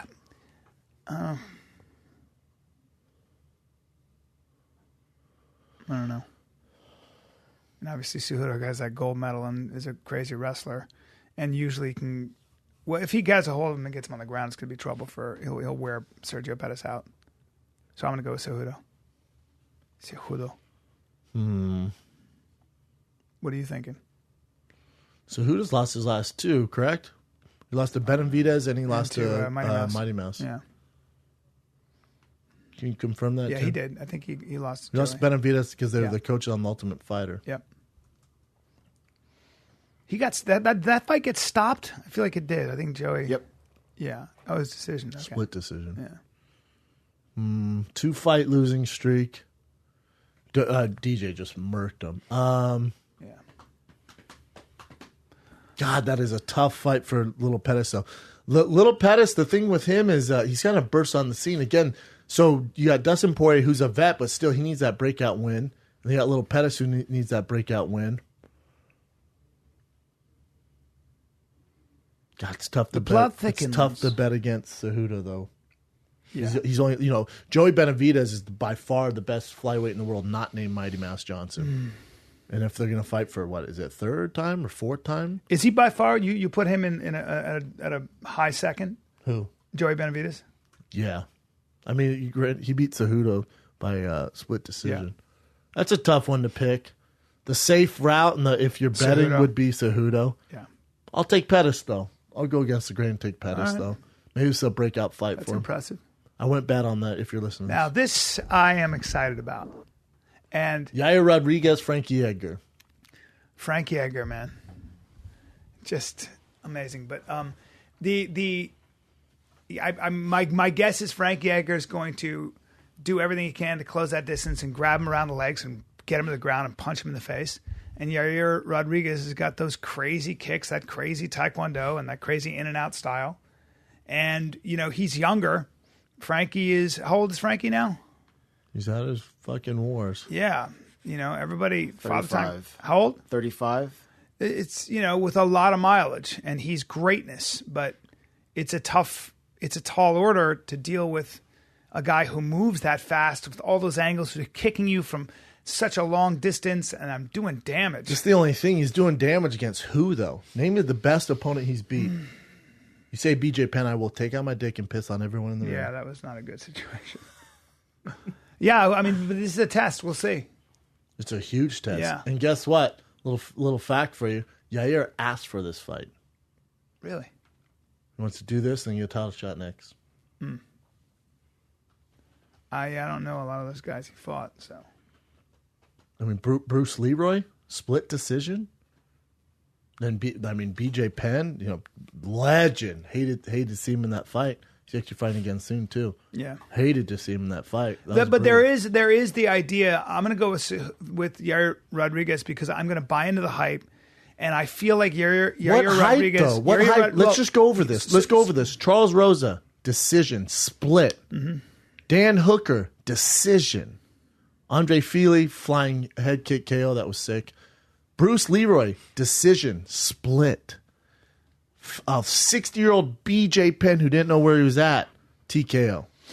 I don't get what hype. Here's what I think. I think Yair Rodriguez is the new blood. He fights in a very unorthodox way, whereas Frankie Edgar fights in a very orthodox way. Traditional boxing, great wrestling. I think that's easier to plan for, even though Frankie Edgar's the best at it in some ways. And it's very difficult to plan for how to fight a guy at that distance with all those kicks. And he's got good jiu-jitsu. He's got good everything. He doesn't have good everything. It's going to be tough. He doesn't have good everything. Not wrestling? No wrestling. Okay, but I believe he's a black belt in jiu-jitsu, right? Not a black belt. What is he? I think he's a purple. All right. Frank Edgar's a black belt. Grappling, Frankie eats his ass up like Kobayashi. Yeah. There's not a lot of wrestling in Mexico. Name the best Mexican wrestler. Cejudo. And he's American. He's American. Keep going, though. Give me one really good Mexican wrestler. Well, I got Cain Velasquez. He's American. American. Arizona State University. That's right. So, it's just not like wrestling in Mexico isn't, something they focus Frankie's on. Frankie's a Henso black belt too, right? High level. Yeah. Wrestling college. So, listen, I did this with the Black Beast, and I did this with Robert Whitaker, and now I'm on both their nuts. But with Yair Rodriguez, he's going to be I think he eventually will be the champ, and he's fun to watch. But this test, I just for 3 rounds, Frankie Edgar in there, good luck, man. Unless you knock him out with one of those crazy flying knees, Edgar's better at everything. Everything. And also, name the biggest fight Yair's been in. Talking about when you were the main event on a fight night against an old mummy BJ Penn? I think Yair is difficult to deal with. I think he might be the new blood. Bruce Leroy begs to differ. Split decision. When was that? Less than a year ago. Well, I'm not buying the hype yet. So August. I'm gonna have to buy the hype, and I'm going with Yair. I just don't buy the hype off of decision unanimous, decision split, decision unanimous, KO, decision split to Bruce Leroy, who is a very, very middle of the tier guy. Mm-hmm. And then you fight an old BJ Penn. Frank Edgar is legendary. He's as good as it gets. Good as anybody's ever stepped in. And also Frankie feels disrespected. And he just because he got called out. You mean? Well, he thought the UFC set him up. He's like, UFC wants me out of here. They're trying to build Yair. Yair went, hold on, my friend. I asked for this fight. The drama. He wants to fight the legends. He wants that title shot. He wants all those guys. Hell yeah. Well, I think it's going to be a very good and exciting fight. Are we going to see Jose Aldo? Holloway. Let's stick on this, though, B. I know. But I just saw his name, and I was like, Jose and Holloway are fighting in Brazil. Let's move on to the next one, Chin. Can't wait. Oh, boy. Oh, boy. Toughest one to pick. Damian Maia, Jorge Masvidal. Well, I'm telling you this right now. If Damian Maia gets him to the ground, if Damian Maia tries to bang with Jorge Masvidal, and Damian Maia's boxing has improved dramatically, Damian Maia's going to get the shit beat out of him. All due respect to the great Damian Maia, but Jorge Masvidal his fucking hands. Jesus. I go back Jesus and forth. Christ, he's amazing. At my live breakdown, I picked someone, and then I feel like I'm going the other way now. Well, Damian Maia, it's like with the exception of Whitaker, it's like when Jacare or Damian Maia get to the ground, we'll see you later. That's the end of that. But you're going to get him to the ground, and Jorge Masvidal will stand right back up. I don't know. I got Masvidal. You think he takes him down and Jorge just gets back up? I don't think he just gets back up, but I'm sure that he's going to do everything he can to stand right up and keep this thing on the ground. That's easier. Standing up might be easier than trying to, anything else on the ground with Damian. The only thing you can do is stand up.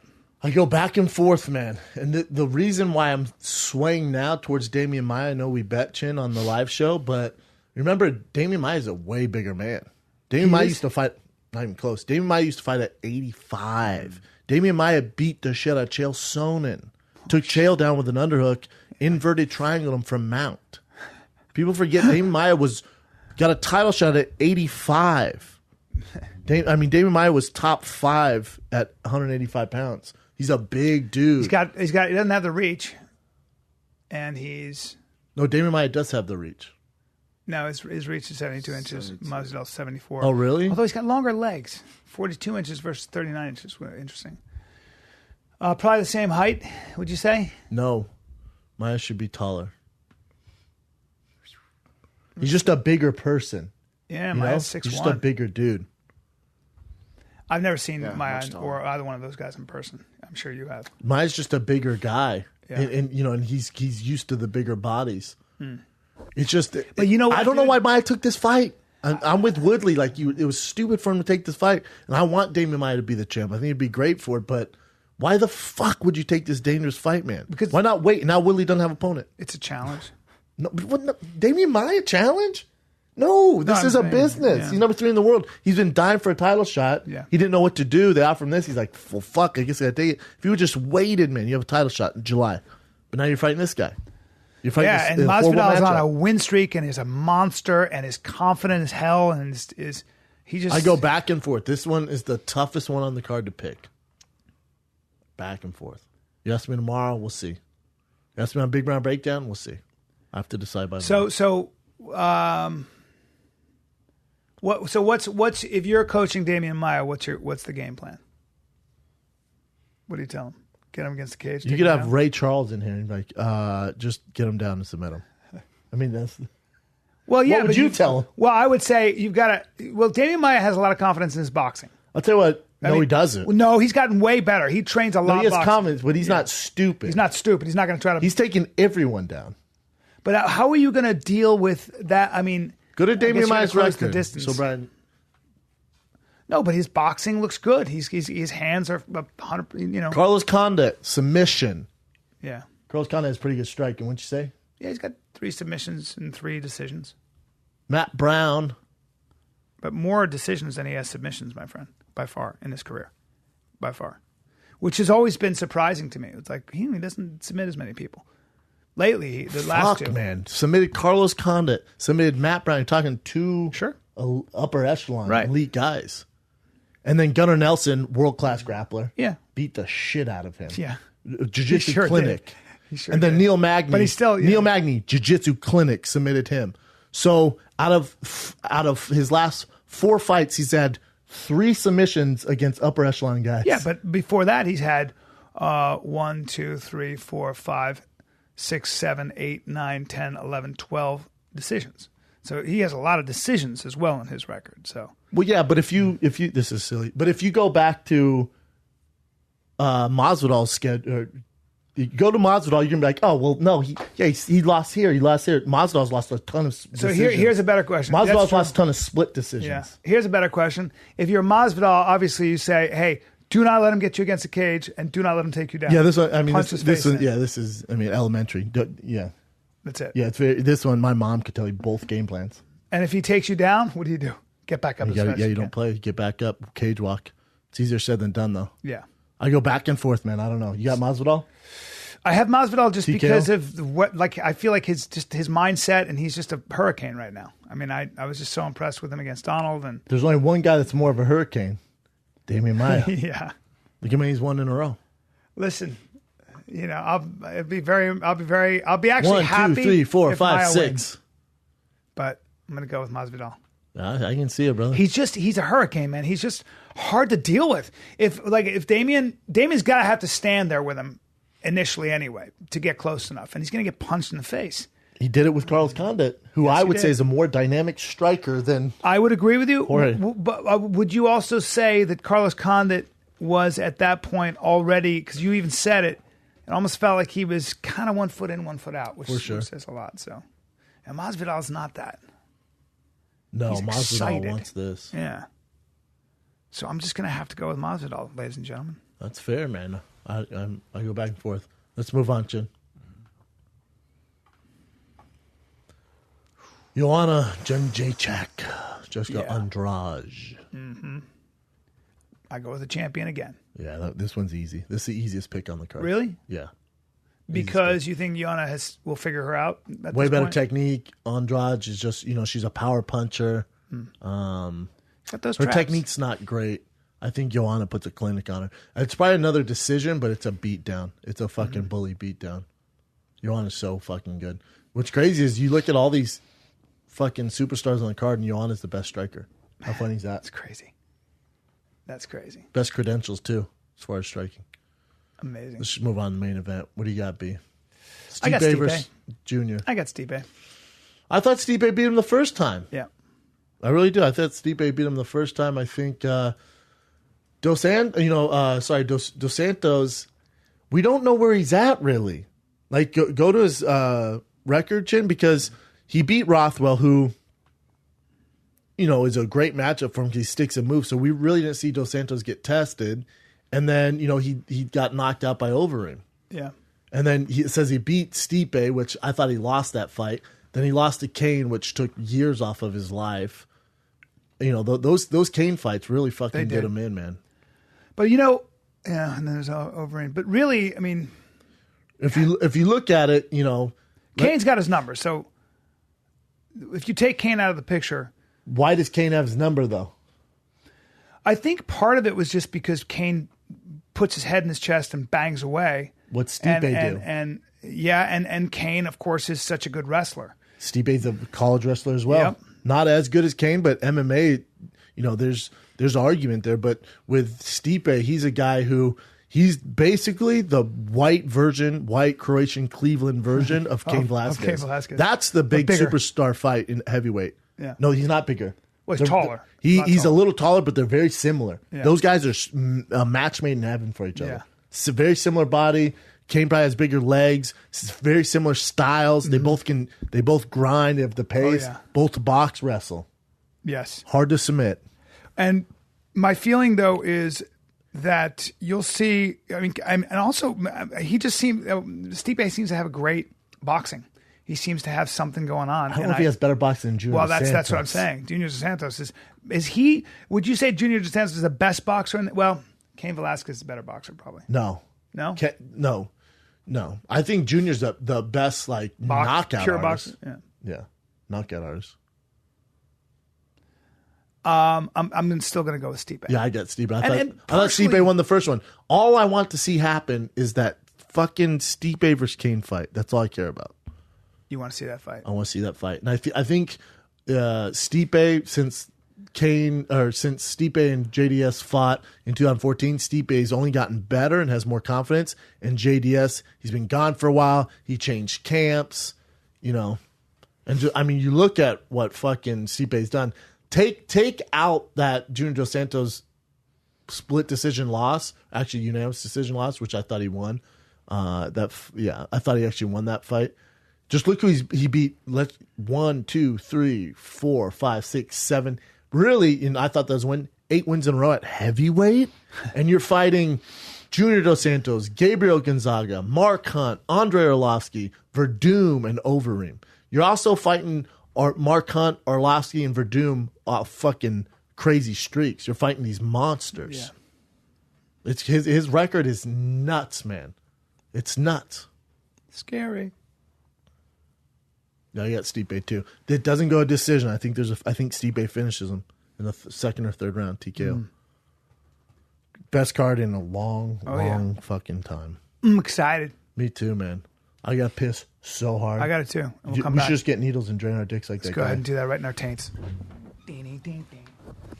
We'd like to do some current events now, everybody, about the world. We're going to talk about things that don't matter. We didn't start the fire. It's been always burning since the world's been turning. We didn't start the fire. You know, it's howling. At our Reebok. Oops, I pooed. Oh, the fart with My wife was like listening, really? going, "You guys are the biggest idiots on the planet." But she was cracking up. Some guy came to my live show. Was like, "You guys need to do it. You should add it to your stand." I'm like, "That's a terrible." Yeah. I looked and went, "Terrible idea." Fart jokes. A terrible idea. Reebok. I get booed off the stage. Oops. There's something about that Fight noise. How ridiculous is that? Sometimes you got to just fart in public for no reason. Wow, that's intense. Sorry. Man. The worst is when someone does it on an elevator, and then they get off, and you're like, obviously you smell like shit. How about man. on a plane, bro? Then they get off, and then they come on a plane with a circulating air. How about on a plane? Are you kidding me? Yeah, I'm talking to you. It's not good. I'm talking to you. Good. Remember? I'm talking to you. When you were looking over at me? No, remember when you did floating it? air biscuits when that you could did fucking drop, bring a cow to its knees. Bring a cow in a manure. Cows have these? In a manure. Hey, do cows have these? On a feedlot with manure everywhere, that cow would still go and fall to its knees. Okay? And I go, bro. And then you go, and I go, everybody can smell it. And you're just sitting there going, I don't care. And I was like, you have to stop I don't this. remember that. Well, I don't remember. I do. And you know my back cancer? It's probably from those farts. I remember you eating that cheese plate and hummus and farted and went, bro, it wasn't me. And I went, I feel sick, Bryan. You know I get sick on planes. Why would you do that? He went, wasn't me. And I looked blamed over it at on you, me, and you knew it was. and I didn't do it. You did. And I guarantee, that that onslaught of farts in that air gave me accelerated my fucking back cancer. I had skin cancer because of your Think farts. about the recycled air. It's not good. It's disgusting. I'm on a plane to Australia. I think it's a 70-hour flight. That's going to be a lot of fun. No, by the time you get there, you're older. By the time you get there, you'll be 42. It's for my Australians. With a heart condition. It's for my Australians. You got to do it for the Aussies. We need to take the fight on Kin there. I need to go do stand up there. It's a long flight. It's a daunting flight for me. But it's only actually, how long is it? 14 hours. 14, 15 hours, yeah. It's so long. I'm scared. It's so long. I'm scared. I'm straight up scared. Yeah. You'll watch all the movies and you'll read a book. You'll sleep and then you'll still have 8 hours to go. I'm taking a red eye. You'll still have 8 hours to go. I'm gonna take a sleeping pill. Does a red eye make sense? Fuck yeah, because the time change over there. The hours are so crazy. You have to take a red eye. Oh, you do? Yeah. That way you get. It's a day ahead. Oh yeah. Oh boy. Aussie. You'll be what do you got, Chin? Yeah, I'll figure it out. I'm gonna look like shit out there, so brace yourselves. Did you guys watch the MTV Movie Awards? Sure as fuck did. I didn't. Had my kid all day. He dug it too, so I was able to watch it. I didn't. Well, they gave out a new award. Aww. It's a gender neutral award, and Emma Watson won it for Beauty and the Beast. Part in the so you know how they're like best male in a lead, best female in a lead. Now they just go straight up best whatever, man, woman. There's no categories. It's interesting. It's so politically correct and progressive of them. People are so happy about it. So it's a gender neutral. So in other words, what does that mean? So there is no more female male. There is only one. It's just who's the best. Yeah, doesn't matter male or female. It's not based off of no categories, biological sex. Like, it's just I don't actually mind that as much. I'll tell you why. Arts and arts, right? Yeah, like I watched Emma Watson yesterday in La La Land, and Emma Stone, and I've been acting a long time. And I'll tell you something, that girl is as good as it gets. She's as good as it gets. God, she is as good. She is Titanic. And I watched her and I watched, like, she's just such a natural movie star, but she's got the chops to prove it. But for acting, this works, right? It does. Like especially for music. Like, it doesn't need lead female vocalist. Like, but because singing, acting's acting. The only reason, now in sports is where there's a difference. Yeah, the only reason I give male female the only reason I would give male female is it allows for more awards. So sometimes you can't choose. Yeah, like exactly. Emma Watson was amazing, but then there are some men that were amazing. So there is something cool about the idea. Who's the best actor? Like who won? Bar none, male, female, best. Right? Who's the best? That's pretty cool. But the Oscars is that, right? No, the Oscars is best male. Is it always male, female? Yeah. There's always best supporting male, best supporting female, and it's because it allows for more. First of all, the roles are generally different. It allows for more awards. We also want to see it, and I feel like it'd be really tough if you just had one award because boy, you'd have to exclude. It would be very dope, though. Think if one, you only get so they do one actor, one movie. There's 2 fucking awards at the Oscars. Yeah. Think about the pressure. If you won that bitch. Yeah. Best actor this year out of everybody is. Yeah. And you just walk around like King Ding-a-ling. Yeah. Because you're the best. Because there's no doubt that men and women, there's no difference in that. It's not like sports. There's no, women, probably Meryl Streep's probably the greatest actor, period, for my money, then Daniel Day-Lewis. But, so. I don't know. So they just added this, right? I didn't It's watch kinda it, cool. but they just added it. So Yeah. They still had the men's, women's, but then this is just the extra one that they gave out. That's a it cool was idea. cool. Well, And they showed the trailer for it. Like The a new newest trailer. one. It looks so fucking legit. Where they show his face, Although it's right? PG-13s, that drives me nuts. Dude, I watched it. It scared me. It looks legit. Yeah. And that Adam Levine, how do you say his name? Adam Levine or Levine. Levine was the host. He's funny, man. Oh. I haven't seen his stand. So I used to like to. Oh, Adam. Oh, yeah, that guy. I thought you were talking about the singer. No. Adam, is it Levine? I'm not Adam sure Levine's the a singer of ones. Maroon 5. And then Adam, Yeah. uh, I just know that I was making fun of the singer, and I was like, that guy's just a pretty boy. Yeah, And then I- Adam Adam Devine. Devine. My bad.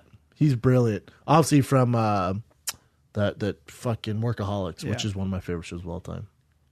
Yeah, the other. Who's the other one? Adam Devine? Adam Levine? Adam Levine Levine? Yeah. is Maroon 5. He dime can piece. sing. I'm making fun of my guy's tattoos. You're and making things fun of him? Yeah, then I heard a song and I go, this guy's got a great voice. I go, Oh who is my this? God. And they were like, well, that's Adam Levine. And Oh I was my like, God, he can that sing. motherfucker is the real deal. Why He were you just making fun happens of to be him? very good. Because I was jealous. I was like, got tattoos in his hair. No. Thinks he's all cool. That Meanwhile, motherfucker can sing. Oh, and also he's married to Victoria's Secret model. as well he should be. Yeah. As well he should He be. can sing his He's got fucking- the talent to back it up. He's a dime piece. Yeah. Yeah, he's special. What we're talking? Oh, that's cool though for MTV. I don't have a problem with it. I thought it was cool. Yeah. Gender neutral. All right. The next one is Tyson Fury.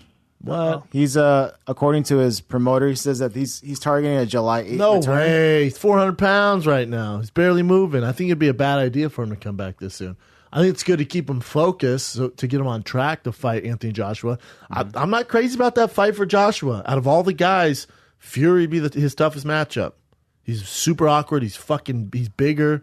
He's a nightmare to deal with, man. If you don't follow Tyson Fury on Instagram and his boy I don't. Billy I forget his name, Billy Joe, I forget, but they're both gypsies, or as gypsies call themselves, travelers. They're both world class, two of the best boxers in the world. Billy Joe Simmons, I think his name is, but they're crazy. Yeah. They're literally crazy. Really? They're crazy, man. Like you're like, hey Billy, what do we do before we practice? And he's just singing Adele. They both just start singing Adele. They're like the fucking Just big, giant, dangerous like Penn and man. Teller. Go to his Instagram. Billy Joe Saunders. How tall would Mr. Fury be? I think he's 6'8"? 6'8" or 6'9". Jesus. There you go. What a house. I think it's that Tyson Fury and Billy Joe Saunders having fun.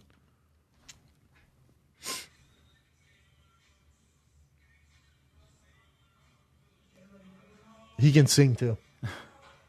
Really? Yeah, he can sing. That's the guy right there? They're best friends. I already love these guys. Billy Joe Saunders is a world champion. One of the best boxers in the world. Crazy. I already love them. Go to his Instagram where they're singing, though. They're both crazy. I love it. Bentleys and fucking, and then Bill, they're gypsies. So he goes, just bought a new crib, and he's like, hashtag rich, and it's a trailer. It's like a straight up trailer. Scroll down. Oh, fucking man. A beast. There is Billy Joe Saunders. He's just a character. And he gives, you say he gives Joshua fits. Go up, go to that video right here. That one. Got it. Yeah, he's Anthony Joshua's toughest matchup. Team ritual before training. Go, Bill.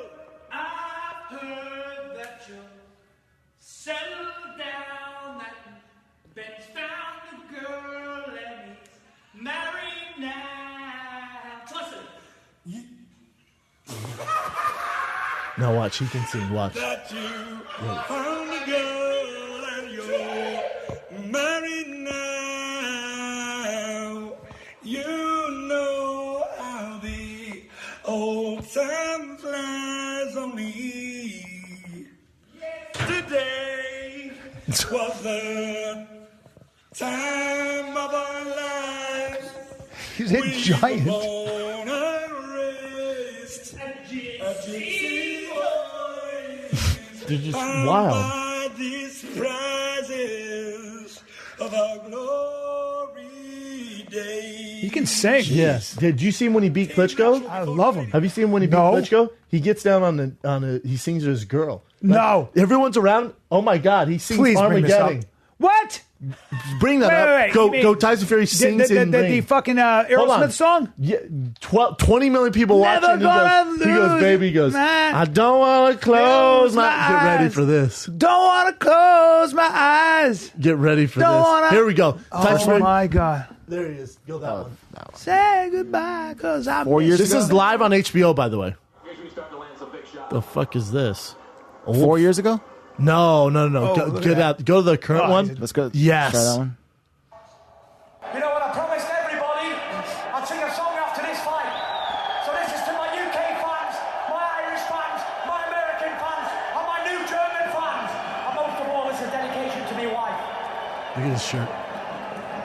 I can lay awake just to see you breathing. Everyone's sitting around like, what the fuck? Look at Klitschko. Like, what the fuck? Look at this girl crying. He's singing to this girl in front of millions of people, sold out arena.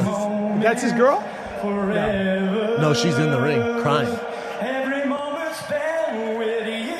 The crowd's singing. Look, there she is. So there she is.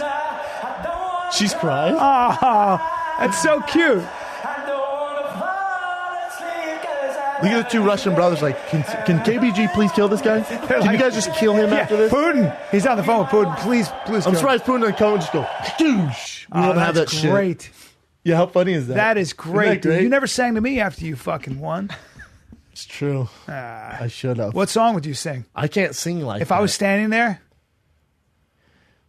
Bryan, you're so much older than me, but I love you, babe. I mean, I don't know. Homeboy likes to sing his ass Don't off. want to close How classic my is that, eyes. though? Fucking great. Isn't that funny? Yeah. I love that guy. I hope he gets his mind right again, man, for Joshua. That's his biggest Well, he's test. such a colorful motherfucker. He's Boxing great. hates him, especially at heavyweight. 100%. He's so funny. He's hilarious. Look at that. Like that shit. He's batshit crazy. It's so entertaining. He's great.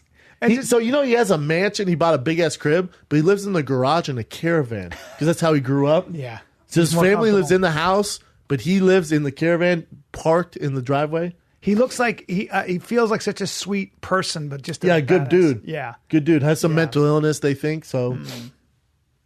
Is he a younger dude or is he older? I think he's younger. He seems like he's young. I thought he was older. I thought he was until like I 27. saw Look the at video him. clips. Look him up. He's not that young. No. He's been fighting for a long It's time. hard living, though. His style is fucking Awkward, so right? awkward. God. That's pretty young. dude. 28. 28. Wow. God, he's 28. He Yeah. looks every bit of fucking I thought he was like late 30s, late. I thought he was 40. early 40s.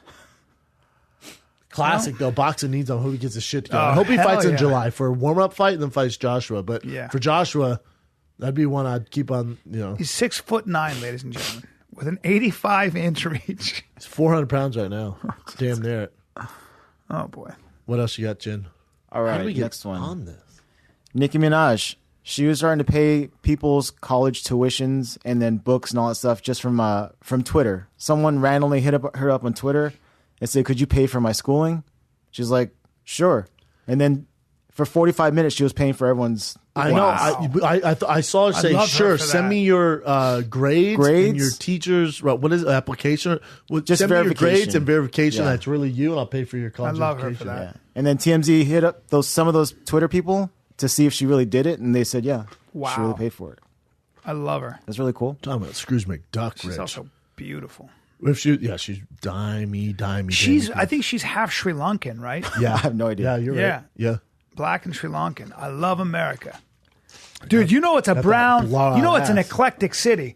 As in, you see everybody from every corner of the globe is Vancouver. Oh, I yeah. mean, and they're all, and there's just, everybody's included. You It's better have just- money. They got in money, Vancouver. they got, but Sikhs, everything. I wonder if she was like, "Oh, where are you going to college?" Like, "I'm actually going to Harvard." She's like, "God damn." Yeah. Like, it's not going to be cheap. I saw one of the pictures of the tuition. It was like 2,000 something. So not like for the whole tuition. I think maybe a Oh, like the monthly- semester? something like that. Oh, weak sauce. Yeah, Like, but no, damn, that bitch. adds up though. Who knows though? If she actually paid one of the It helps a for full sure. one or not.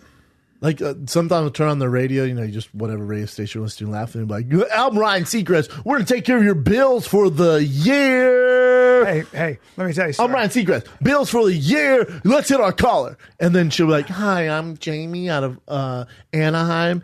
And I need new I'm just kidneys. calling. And he's like, you know what I'll do for you? We'll take care of that Excel bill for the year. And I'm like, well, that's like $700. It's it helps every bit, but you know what I did? Take care of my mortgage, bitch. Hey, Ryan Seacrest, you're rich as fuck. Go and take care of that mortgage. In 2000, and I think it was 2001, 2000, I was doing a TV show and I was making $35,000 an episode. Oh, you told us this. Yeah. Did I tell you about this? Yeah. And I'm balling, and a friend of mine needed some cash to open this thing, and I was like, "Let me write you a $35,000 check." I thought you did for charity. Did you both? I gave that, but the other one was I gave this guy $35,000. I was like, go ahead and knock yourself out, because 35 is the number, right? I was like, I'm making 35 an episode. You know how many episodes you shoot? Well, I ended up shooting 13 and it got canceled. So you're not the best with money. No, I'm not, buddy. No, I'm not. But I all was good. generous as fuck. You. It's a bad idea though. Yeah. Yeah, social media. Yeah, I'm always interested with those things. Like they were selling pizza for life. I forget what you have to win for pizza for life. That I fucks with. Well, I get guilty, right? So I feel guilty if, and there's another really good charity is Operation Smile, where they fix cleft palates around the world. And that's a, so I always try to find the ones I can give to, but I feel guilty when if I'm making like a lot of money like that, I just felt like, I don't know, man. I don't know. I know you feel guilty, but that's also being feelings. Stupid. That's also being stupid with the money, because you have kids and a wife you got to take care of. Yeah, now I do. You can take care, like there's helping out and being generous, then there's being stupid. Yeah. There's being stupid. Yes. That would be stupid. And I know a lot of actors, some very famous, who have given out millions of dollars. I told you that football player. Friends. I won't say his name. Football player. Signed this huge signing bonus. Young guy, white receiver. Invested all of his money in flying cars. Seriously? And was crunk about it, too. He needs someone to talk to him. Don't you talk to anybody, young man? Apparently his business. I had guys come to me about a water machine. Did I tell you this? No. These 3 guys came to me about how they have a machine that takes water out of the atmosphere, out of the air, which there is a machine like that. Of course. And they said, that if I invest now, I'll be the first tier investor. Standard. And my money will double and then triple when we get the next round of investors, that Ponzi shit. So I'm listening to these fucking guys getting more and more angry because they had duped my friend into it. They didn't know anything. How long ago was this? Probably 10 years ago. Oh, okay. So you didn't know me at the time. And I go, but I got family that are money people. So I go, hey, let me ask you guys something, man. How much of your own money do you have invested in this? 0. When the guy goes, can I answer that? Because the other guy starts stammering. It's not our job to invest that money. It's our job to raise it. I go, good, okay. Good. So then when you guys put your money in, you let me know how that goes, and I'll come in for the second tier. How's that sound? Yeah. That stuff's so always ask that. If somebody comes to you for money and they want you to invest in a company, run the other way. But if they corner you, say, how much of your own money do you have? That's very important. The other thing where people get screwed, and Bryan and I share a money person who deals with all the billing and psych and all that stuff. But when you give them too much, I don't give a fuck if it was your mom's best friend growing up, you've known her for 40 years. You're right. If you give someone all the access to everything, you just assume they're dotting the I's and crossing the T's. You're doing yourself a disservice, man. Like I have, and you know this, B. I have every check we have come to me first. I mark it. I write down, take a picture. I send to Bryan, and then I send it to our business people, because that's how people get fucked over. Because you have income come from all these different places, and then they go, they're taking care of it. Maybe, or maybe they miss something, or maybe they're spending money on this. They're doing this, or they're doing this. So I know. So look at Alanis Morissette. She had $5 million stolen from her. Sting had a fortune stolen from him. Robert De Niro, Al Pacino had a fortune. Yeah, pretty sure he had a Ponzi This guy scheme. Ken Starr went to jail. He was the same way. He basically was stealing money from all his actor clients. Oh, that guy who did all the football players, same guy fucked over all the football players. Yep. Dane Cook's brother. Yep. Yep. It's the list goes on and on and on. I know Isn't it the weird? guy It's who a owned bummer, what was man. it? Who owned anyway, his son was a good friend of mine and was in my acting class and a great guy. So I won't mention the name, but he owned a big film company and they had $500 million because he had started Earthlink. And they had their money was invested with this guy, and this guy who was their money manager kept pretending to pay taxes. Then they get a bill for like $300 million, $100 million for taxes, and they didn't have it, and they had to sell everything. And now he's in Denver living in a, it's bad. Be careful. Talk to people and know. Dude, I was watching that show Founder last night. The Founder. It's a loosely based, it's a movie but documentary style. It's a movie, but it's based off how McDonald's got as big as they did. You know the story? Oh. There's like two brothers. I heard about and they're it. in San Bernardino, California. Yeah, Michael Keaton. It was just like a little place. I think it was called McDonald's, and they had all this stuff on their menus, like all sorts of shit. And they wanted to be more efficient and not use such a high payroll, so they didn't want as many employees. So like, fuck it, man. What's the only thing that sells? Hamburgers and fries and shakes. That's what the fuck we're going to do. So they got rid of everything else, just did that, did no service, nothing. You have to go to the window to order. At the time, back then, you'd have drive-thrus, right? Like where people would park and the waitress would come out maybe on rollerblades, something like that. They like cigarettes, stuff like that. So these guys figured out to make it so efficient and not have a restaurant. It was the first fast food chain that they only offered fucking cheeseburgers, fries. And that's it. And it was there on demand because they could roll them out fast enough. So Michael Keaton's character in the movie, the guy who's fucking balling rich, who died in 1987, he was going around selling these milkshake machines, and he comes to them because they ordered a bunch of machines. He walks up and he's like, "Holy fuck, man! Look at this! Look how efficient it is!" And he goes, "You guys should franchise this."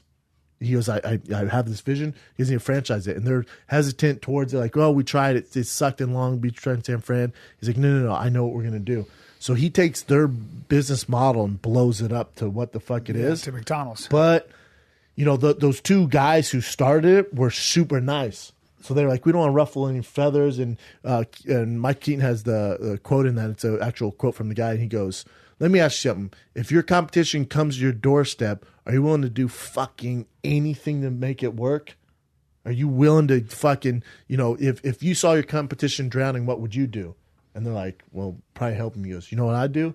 I'd put a fucking hose in his mouth and make sure he stays under. Yeah. He goes, are you willing to do that? And they go, no. So eventually he has them sign a contract. He literally just takes their business from them. Yeah. They get paid. I think they made like $1.3 million each. Yeah. But he made something, I don't know. He's $1 billion. I know that story, and I was thinking about it, and in my opinion, like that kind of guy, if that guy didn't come along, there would be no McDonald's, right? And so, isn't it weird? Because you're like, yeah, he's kind of fucked up, but then I go, is he fucked up because he took what you guys are doing and made it accessible to everyone? You know, McDonald's feeds 1% of the population every day. Yeah, 1%. I didn't know that, but that's amazing. 1% of the population every day. And McDonald's, a lot of McDonald's are community centers for so where a lot of poor people. Obviously, fast food isn't the way to go, but at the same time, it's food. It's also food. It's clean, and it's also a place where a lot of communities don't have parks, or it's too cold, or they don't have anywhere. And that's where a lot of communities that are underprivileged, a lot of the elderly come and gather and meet, and they can have a nutritious meal. So there's a lot about McDonald's. No, that McDonald's dude, he changed everyone copied him. And I was thinking about that. You're talking about a pioneer, but you watch it and you're like, he's kind of an ass, but I watch you go, he's an ass, but he's a businessman. He saw a better way, and those guys were in the way. The only bad thing that he did, the fucked up thing he did, when they sold he got all the rights, all the business, everything towards him. He gave him 1.3 million. Think of that. That's back in the 50s. It's a lot of money. It's a lot of money back then. A lot of money. And that's what his lawyer said. More money than they ever make. He goes, this is a shitload of money. He goes, you're looking at it wrong. This right now is, once you own it, it's a completely different world. He's worth like $1 billion. But he goes, so he pays him that money. And I lost my train of thought. Because you were saying about the shitty things that he did. So he goes, well, we want 1% of royalties every year for the rest of our life. And he goes, deal, you got that. Which today would be $166 million every year since, I forget, like 180, since 1980. Mm-hmm. They would have got $166 million each per year. It's a lot of money. Yeah, a lot of money. They only got 1.3. It's a lot of money. But he goes, in the meeting, he goes, I have investors. If I promise you guys these 1% royalties, I can't grow the business. So you have my word, I will give you the royalties. I promise you, I'll give you can we shake on it? We're not going to put in a contract. Let's shake on it.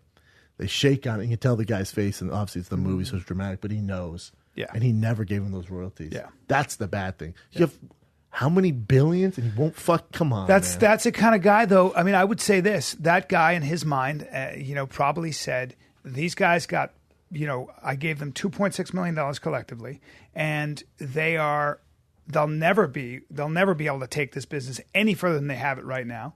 They're in the way, and I'm going to literally, because if you think about it, this guy actually he made a new business. He changed the game. He did. Yeah. He changed the game. Made it. He took their idea and ran with it. And they were in the way. And in a way, I bet you in his mind, he's like, I don't think they deserve 1%. I also don't know if he's a bad guy because I'll deal with negotiations where I do it myself instead of using my manager a lot of times. And my manager go, dude, he took advantage of you. It's terrible, man. Usually he should be doing this and paying for this, and this. My manager goes, it's not, and he says this all the time. It's not that he's a bad guy, but he's going to take what you're going to give It's right there. him. There's $1 Whatever on the floor. you give him, he's going to take it, man. It's just business. Sure. He's not a shark. He's not a bad person. It's That's business. how I've always looked at Same my with business. cars. When you walk Acting. in, you think the car salesman an evil dude? Nah, man, he's going to get every dime he can out of you because that's his nut. Yeah. Not a bad guy. But if you don't do your research, you know what the fuck you're doing, they're going to take advantage of you. That's right. I've had that happen when I was young, man. It fucking sucks. What else you got, Jen? All right, the next one. This is a really feel-good one. So this little girl, she's from England, and I guess she grew up, when she was really, really young, she had to get her leg amputated. Poor thing. Someone sent me this from Instagram, which is really cool. And then, so this is her friends seeing her with her new prosthetic leg. And this is just children being children. This is their initial reaction, how they reacted. So I'll play you the little clip of it. So this is her coming to her schoolyard. This is in England? In England. And these are her friends checking her leg out for the first time. It's cool they Her grow new up leg around out. that. Because to them, that's going to be normal. Oh, So they just give her hugs. poor little bunny. Sweet. And they're just really happy for her. Oh, Pretty that's crazy. cool. Yeah, that's cool. And then they just do their own thing and play. Look at her move. How cool is She's technology, fine, man? Fucking thank God. Oh, little critters. God damn it. That's amazing. That's cool, man. That really is. Her new blade. Beautiful. New blade. It's great to see. Do you remember that guy? Let's get dark here. Remember that guy, Petrosian? No, Oh, yeah. Petroius. Petrosian. Oscar Petroius? Not Petrosian. Petrosian. Are you talking about the runner, the sprinter? Yeah. Yeah, Pistorius. Pistorius. Oscar Pistorius. Pistorius. Remember that guy? Yeah. He was running fast fighting. Everyone was complaining like, that's those things are Yeah. actually helping him. Yeah. And then he murdered his dime piece girl. She was and such only a got dime like piece. 8 years, right? Or did he get? No, he got he away. got- no, He's no, got no. He's in house trouble arrest. now, isn't he? No. What? I'm pretty sure he's still in jail or something. Yeah, he's in jail. No, he's out. He got house arrest and he got out. What? Yeah, pretty sure. I thought he got retried. Let me see. Right? Didn't he get off and then he got retried? He's convicted of murder. Sentenced 6 years in prison for girlfriend's murder. 6 years, people. Jeez. That's not bad at all. Do you see Well, how it's a South gorgeous she African was? prison, yeah. Motherfucker, you got one leg. Yeah, and he's you also- pull that dime piece and you kill her? Yeah, I mean, Manslaughter. Sentenced him to 5 years in prison. Look, check this one I'm talking about. Get out of there. Hold on a sec. He served a year of that sentence and was released on house arrest in October. wow. But the Supreme Court appeals overturned the verdict last time and found him guilty of murder. Appeals judge said Pistorius should have known that firing his gun would have killed whoever was beyond the door, regardless of who it was. The minimum prison sentence for murder in South Africa was 15 years, and the prosecution had called for no less, but the defense tried to secure a shorter sentence by arguing that his disability and emotional state were mitigating factors. Okay, I'm giving him 6 years. So he went for 6. So he's in jail then, right? Yeah. For 6 years. Fuck, man. But that's nothing. Did you hear what happened? His girl, whatever, they got in their argument and all that shit. And they're saying he had a gun and she's behind the door and he fired the gun. But they're like, come on. Yeah, I mean, No. He for sure. And I think did. that leg, I was one of the first people. I was like, that leg totally helps him win those races. Yeah. Right? Yeah, for I sure. totally felt that It's way. like don't get me wrong. It sucks what they're doing. But when it comes to sports, let's be black and white here. Like, have you seen those wrestlers? Like, you see homeboy, I forget his name, but phenomenal wrestler. World class. But because he's missing his leg or his legs, you know, you have a 200-pound man upper body wrestling at 150s and just getting a hold of these motherfuckers. He gets a hold of them and they're fucked. Yeah. But, you know, he's winning, you know. It's fucked tough. up. Yeah, Hard to get a double leg. Yeah. All right. What else you got? And I thought the shooting was BS too. There's he for sure did it. Bad dude. Yeah. God, talk about fucking up your life, man. Talk about just ruining your life. Yeah. And that girl was a South Beautiful. African smoke show. Princess. All right, back on the happy train. Conor McGregor had his baby. Did you guys see this?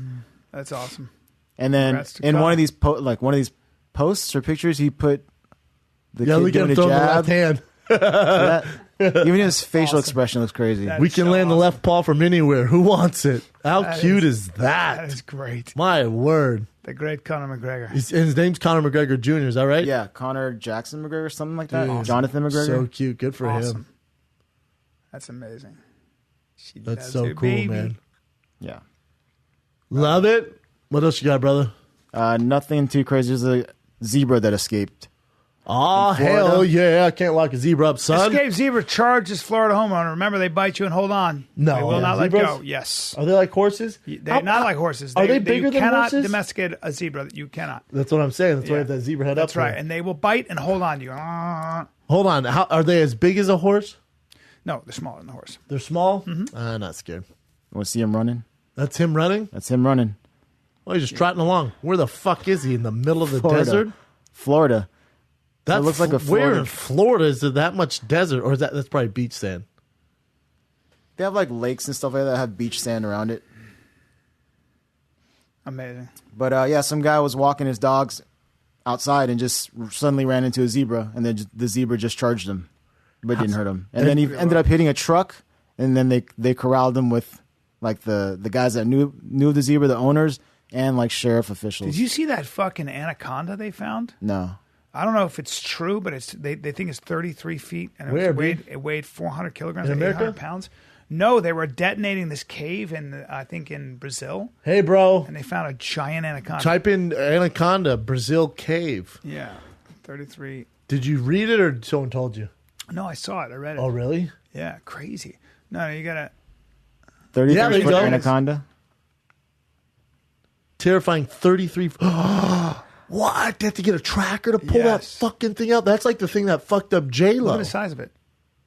Look at its head. Oh, my that thing word. will eat you. Look at how big it is. They did. I mean, they kept him alive, right? Let's see this. This is crazy. It's not playing. Keep scrolling down. What else say? Let's see. It's claimed that the builders killed the snake rather than leaving its own natural habitat, but this is not. They There we killed it? Why would you kill that fucking magical animal? I don't know, but look at it. Why would you kill it? Why It's would you so kill big. that? That thing's fucking It's sick. definitely a man Also, eater. you were burying into a cave where he lives, Yeah. and then you kill him. God damn it! But that thing disappoints is a me. giant. That thing is El Monster. Oh my god! The thing El Monster. 33 That, feet. anacondas are so fucking cool. It was 800 pounds or something crazy. I mean, They're not what? venomous either. They'll eat you alive though. No, that thing will eat you. That thing, if you're walking by, it's going to go. Oh, they've caught Hugh. Yeah. Oh, he's dead for sure. The people suck. What else you got, Chin? I think that's it. I got a You quick, drop I've got a note quick besides DK for us. Big ass anaconda. That was a good one, dude. I'm reading about just what the economy's doing and how it's reading about this Le Pen phenomenon. What Trump about phenomenon. Obamacare? Obamacare is a good example of this. So we have. Oh, it feels good. Oh, Obamacare. I like when your hands on me like that. Thank you. Oh, I don't want cancer. Dude, hey, I'm sensitive. Oh, I don't want cancer. Fucking, I was. It's like when Magic Johnson was in the NBA when it was yeah. HIV positive. Yep. People were terrified. Yep. Don't sweat on me, God, no. Yep. They would guard him like this. Go, bro, go. Go to the true. hole. Go to the hole. It's Just true. shoot. Just shoot. Just So we didn't true. know. And now he's a billionaire. It was a good kind of days. Now we pay for that sweat in his Starbucks coffee. I'll pay Data for from some the sweat. Pew Research Center showed that we crossed a historical threshold last year. For the first time in more than 130 years, adults ages 18 to 34 were more likely to be living in their parents' home That's crazy. than they were to be living with a spouse or partner in their own household. Why? Fully 1/4 of Americans between 25 and 29 live with a parent, compared with only 18% just a decade ago. It's the economy. It's that, there are a lot of factors. It might also be that as you get older, there's not as much pressure to have children and a wife. You don't have to grow up as quickly. But also, there are whole communities that are imploding as a result of things like globalism and stuff like that. So, what were industries in communities and deep communities, communities that go back generations, that those industries have died. Let me ask you this, though, B. Do you think the reason why people, there's people into the 30s living with their parents, stuff like that, it's a culture thing? In America, we don't play that shit. But in Mexican cultures, Italian cultures, Afghanistan culture, English cultures, they do it. But in America, we don't play that shit. When you're 16, really 18, get the fuck out of here. Yeah. But they're saying now, to your point, there's more of a trend of people staying later and later. I think it's parents enabling the kids. A lot of times, because this day and age, a lot of kids, they want it now. It has to happen fast. And that embrace the grind, to use DC's kind of terminology there. That grind that, I'm saying, isn't there. Actually, though, in education is in American culture, actually, that still stands. Like, get out there and find your own way. But according to economists, but even in America, the statistics are increasing that people over the age of 30 are still living with their parents. Well, but see, part of this is also, though, and one of the reasons that a lot of political pundits and economists talk about why Trump won was because you have huge swaths of this country where parents are seeing their kids go out there after getting into debt with college or whatever, and they can't find jobs. They just can't. And they certainly can't find meaningful jobs, or if they do, they have to go away. And so those deep communities that had these industries that would support generation after generation and forge really strong ties in communities have disintegrated, have imploded. The same thing is happening in Europe. And so that's part of the reason that Trump had such an appeal to a lot of people. That makes sense. People always say, well, Trump supporters are racist. No, they're not. No, they're not. It's not fair. They just want Trump change, and it didn't matter who it was. Yeah, man. Trump supporters were like, we're not sharing in the American dream. And something's going on. So a lot of economists and stuff who studied the stuff say that really the trend is mostly because of that, because there is major economic upheaval. There are industries that are coming and leaving. Having said that, though, apparently we're almost at full employment. Yeah. So he's doing something right. Something's going right. I think it's interesting, though, that in other cultures, like my girl's culture, Mexican family, like her brother still lives in the house, and my girl still lives with. Like, it's just like no, like the parents are like no, stay here, please. Like family cooking, everything like that.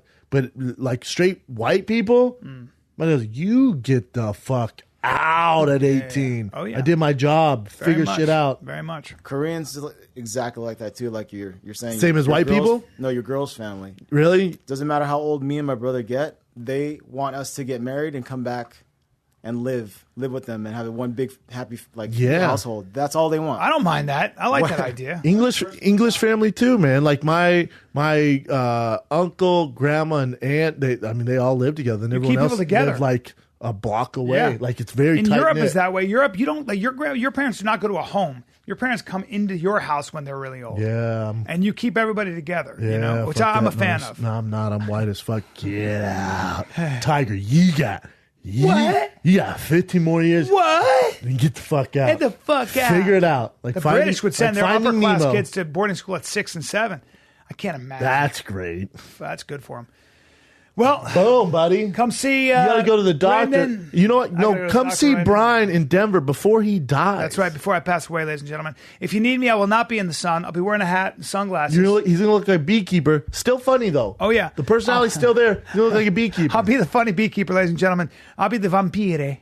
You're going to be white as fuck these days. I can't talk to you in the sun. Just talk to me in the shade. Hey, B, you're at the Denver Comedy Works in downtown. Thursday, Friday, Saturday, downtown Denver. I can't wait. One of my favorite gigs, one of my favorite clubs. I know. We got to do Finding Kid there. Yeah, we do. I got to get down there regardless. I haven't been back to Denver forever. Yeah. And then, Finding the Kid is live in Oklahoma. Cherokee Casino. We keep saying Calusa. It's actually Cherokee Casino. One night only. That bitch is almost sold out. Tickets at tfatk.com. Then I am headed to Australia. Tickets are on sale May 11th. It's finally true. I'm at Brisbane, Auckland, Sydney, Melbourne. Wow. That shit is happening.